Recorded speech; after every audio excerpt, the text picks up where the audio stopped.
Hello there. Thank you so much for joining us. This is News Channel Nebraska. My name's Eric McKay. Let's take a look at our top headlines today.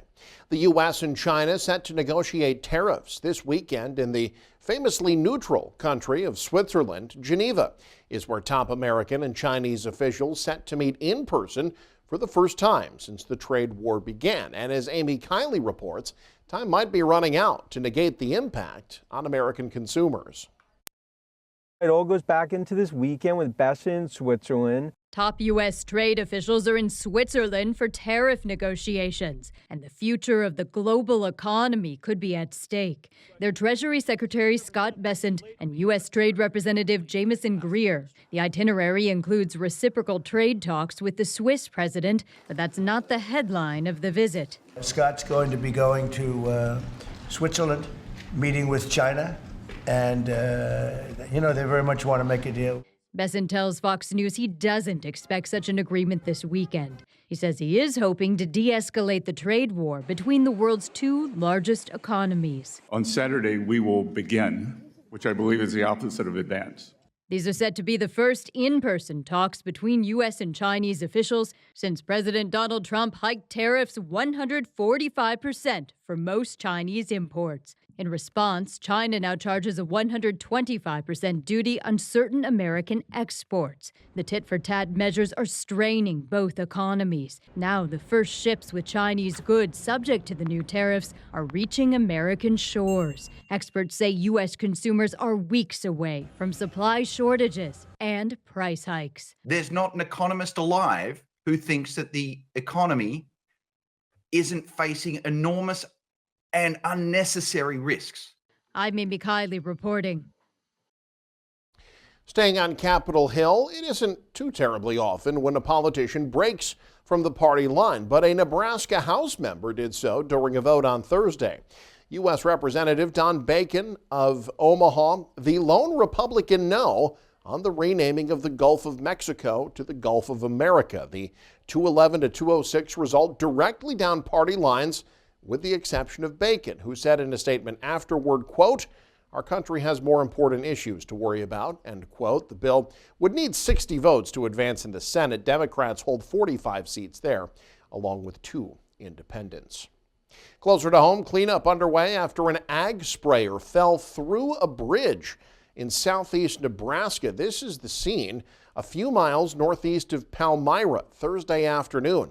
Officials with the Otoe County Sheriff's Office said an ag sprayer was crossing a bridge over Hooper Creek when the bridge collapsed. The sprayer rolled into the creek, spilling chemicals into the water. Investigators say the driver wasn't hurt, but he was cited. Sheriff's officials say the sprayer was about 6,000 pounds over the weight limit for the bridge. The Nebraska Department of Environment and Energy said in a statement they're overseeing the cleanup at the site. Meanwhile, the driver involved in this crash near Highway 275 and 24 in Norfolk walked away with no injuries, but the driver did strike a pole which snapped in half and crashed into an NPPD substation, causing multiple power outages. Power to thousands has since been restored. Crews from NPPD and Elkhorn Rural Public Power District spent Thursday setting a new pole and wires. The state of Nebraska among those declaring victory after California agreed to repeal regulations related to the trucking industry. In a court filing this week, California officials agreed to get rid of the Advanced Clean Fleets rule. Those regulations would have required certain trucking companies to transition to electric trucks over time. Nebraska Attorney General Mike Hilgers was one of 17 AGs that sued, saying it could prevent Nebraska from doing business in California. The rule had already been blocked. California regulators agreed to repeal the rule, but are still seeking a Clean Air Act waiver to force trucking companies to reduce their carbon emissions. An airport in southeast Nebraska seeing dramatic increases in air traffic as it offers fuel for coast-to-coast flights. Dan Swanson has more. Nebraska City Tourism and Commerce Director Amy Allgood called the new self-service fuel station at the Nebraska City Municipal Airport a commitment to transportation and economic development. Amanda Gress of Blue Line Aviation cut the ribbon, and Airport Authority Chairman Neil Derrimer credited the progression of improvements that include extending the runways, building a taxiway, and now the fuel farm for advancing the city's mission. So the overall mission for this airport, in my opinion, any airport in this United States, especially in Nebraska, is to serve the aviation community as a whole. The airport broke ground on the fuel farm in September to increase its fuel storage for piston-driven aircraft by 10 times and increase its Jet A fuel storage to 15,000 gallons. This airport has just grown by leaps and bounds, and we're barely able to keep up with it. This is allowing us to keep up with it, with the fuel. For the first time, the airport doesn't have to wait until tanks are nearly empty to order more fuel and can now order a full load of fuel from semi-trailers. Derrimer said the fuel farm provides the opportunity for full service with Blue Line Aviation or just a fill-up. This affords full service opportunity for those aircraft, so they don't have to rely on anybody. They can just pull up here, pay for their fuel, pump their fuel, get back in the airplane and go.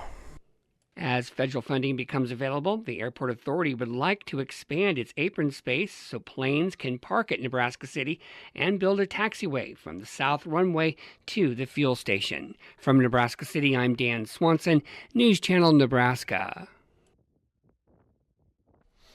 A high school in central Nebraska is unveiling a milestone project that highlights a unique program that's been around for half a century. Kearney High School putting the finishing touches on the 50th house the school has built as part of its ongoing construction technology program. The house is located in northwest Kearney, features 5 bedrooms, 3 bathrooms, a 3-car garage, and just under 1,800 square feet. The school recently held an open house in order to drive more interest to the property. This is our 50th house for the Kearney High Construction Tech Program. We want to showcase all the work that the students have been doing since August so that the community can come in and check it out, and families can come check it out, school members, just a lot of people from the community that want to come in and see what all the students are doing. The students build almost everything that they legally can. We have to hire out a plumber, an electrician, HVAC company, but almost everything else the students have done. The house is currently not listed for sale, but when it does go up, officials say all the profits from the sale go back into the program and the next house. When the next severe weather event happens, don't get caught in the dark. Power your kitchen, HVAC, and communication systems with a Jackery solar-capable generator. Just click on our YouTube affiliate shopping tab and you're on your way. And a nearly forgotten cemetery in north central Nebraska getting some much needed attention. What's most surprising isn't just the project, but who's behind it. Casey Wannenberg shows us how a group of high schoolers is breathing new life into a place that's long been left in silence.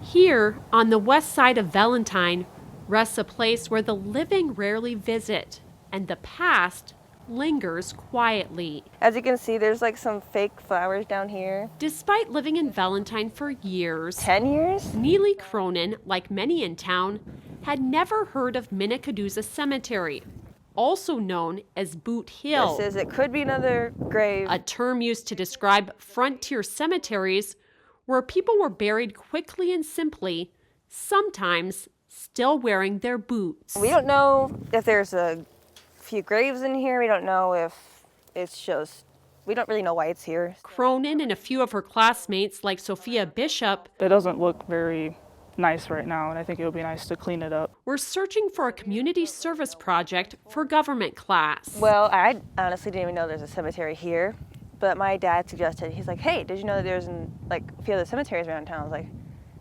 really?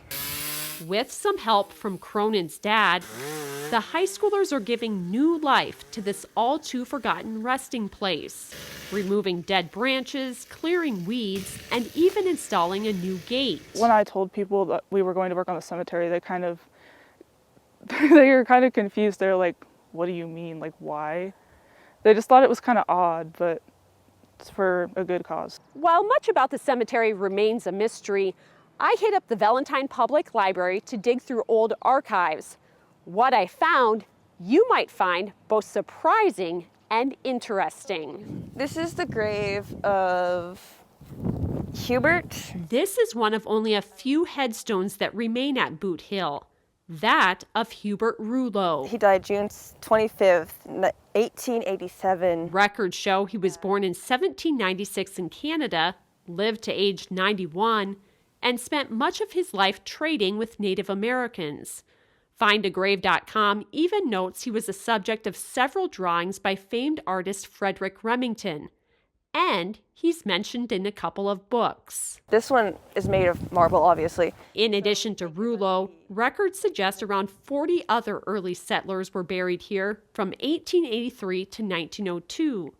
Many of them babies, children, even murder victims. And this is Lucy. Lucy was the wife of John Colby Griggs. Her husband was wounded and taken prisoner in the Civil War before homesteading in Cherry County. Another thing we notice about these graves is that they're very, very loose. So as these high schoolers clear branches, they're also uncovering fragments of forgotten history. When you're buried, you want it to be nice and, respected, so why would we treat any other grave disrespectfully, Sacred ground where history whispers beneath the dirt, and a new generation is listening.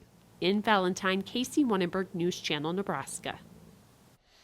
And you can stay up to date with the very latest by following us online. Head to newschannelnebraska.com and click on the News tab there. You can also follow us on X, like us on Facebook and Instagram as well. Thanks for joining us. Have a great day. This is News Channel Nebraska.